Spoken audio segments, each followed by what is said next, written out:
The danger comes when the child's individuality becomes secondary to maintaining image. That's when family legacy shifts from stewardship into control. A child becomes something to display rather than someone to develop. I've seen that a lot growing up. Some kids felt like they couldn't disappoint the identity their family created for them. It wasn't always said out loud, but the pressure was there. Be this way. Represent us this way. Don't embarrass us. Carry this image. That creates a lot of confusion for young people because many don't know where their family's expectations end and their own identity begins. Some spend years trying to separate the two. When I was raising children, we had expectations too. Respect, manners, discipline, responsibility. But I think one difference is that we weren't constantly performing life in front of everybody. Everything didn't need to be seen, photographed, and approved by the public. That matters, because once outside validation gets involved, people start doing things for appearances, and that can influence how children are shaped. That's exactly where I wanted to go. Because sometimes the force doesn't look like force, it looks like normal life. A parent puts earrings in a child's ears at 2 or 3 years old. Society says it's cute, family says it's normal, community says that's just what we do. But let's really sit with that. The child didn't ask for that. The child didn't choose that. The child doesn't even understand what it means. Yet identity, style, and presentation are already being placed on them. That's what I mean when I say we may be shaping children before they can shape themselves. And I'm not even just talking about earrings, I'm talking about everything. Clothing, haircuts, beauty standards, speech patterns, emotional behavior. We can start teaching children very early. This is how you should look. This is how you should present. This is what gets approval. So here's the deeper question. If we are doing that without realizing it, is that force? I think we're getting to one of the most important ideas in this whole series. And I want to give it a name because I think it deserves one. I'm calling it unrealized force. That's what I think we're really talking about tonight.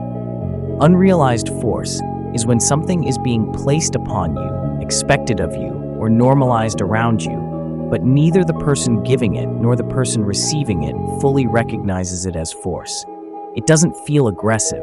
It doesn't feel violent. It doesn't even feel wrong. It just feels normal. That's why it's dangerous. Because if force feels like force, you usually recognize it. But if force feels like love, tradition, culture, normal life, or this is just what we do, most people never question it. That's incredibly powerful because I saw this with children all the time. So much of what they brought into the classroom wasn't chosen, it was inherited. Their reactions, their speech, their attitude toward authority, even their fears, so much of it came from what had been modeled and repeated around them. And the parents often weren't doing anything intentionally harmful. They were simply repeating what had been given to them. That's why these cycles can continue for generations. Nobody pauses long enough to ask, why do we do this? That hits hard because as parents, most of us are operating from what feels familiar. You parent from what you experienced, what you saw, what worked, what hurt, what you promised you'd never repeat, and what you unconsciously still carry. A lot of parenting is inherited behavior until you become aware enough to examine it. That's why this conversation feels important to me. It's making me think about how many things I may be doing simply because they feel normal, not because I intentionally chose them. This is exactly how generational conditioning works. People don't need malicious intent for conditioning to happen. Conditioning often moves through repetition, reinforcement, and emotional association. If something is repeatedly tied to belonging, safety, love, approval, or acceptance, people rarely question it. Children especially internalize this quickly. They learn patterns long before they have language to explain those patterns. So what feels normal in adulthood may simply be old conditioning that was never examined. I think every generation deals with pressure in some form. But what worries me now is how fast pressure spreads. There used to be more time between influence and adoption. Now people see something today and normalize it tomorrow. That changes families quickly. And once enough people accept something, questioning it becomes difficult. People don't like being the one asking uncomfortable questions. I think we've stopped asking uncomfortable questions. We accept so much simply because it has become common. We assume common means healthy.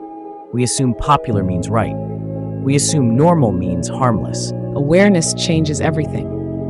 The moment you become conscious of conditioning, you gain the ability to choose differently. Without awareness, patterns simply repeat. With awareness, patterns can be examined. That's why self-awareness matters so much in parenting. Parents who are aware create more intentional environments. Parents who are unaware often pass forward inherited conditioning without realizing it. And that may be one of the most important distinctions in this entire conversation. The issue is not whether influence exists. Influence always exists. The issue is whether influence is conscious or unconscious. Now, I want to move this beyond parenting and family, because conditioning doesn't stop at home. Parents influence children, yes, but parents themselves are influenced by society. That's where the bigger machine comes in. Society teaches us what right looks like, what success looks like, what beauty looks like, what happiness looks like, what masculinity looks like, what femininity looks like, what status looks like. And the thing is, most people never stop to ask where those definitions came from. That's true. Even in schools, you can see children already carrying ideas about what is cool, what is desirable, and what gets approval. Those ideas didn't come from nowhere. They were learned, and they're often learned much earlier than adults realize. By the time some children reach elementary school, they already have opinions about appearance, popularity, clothing, and social status.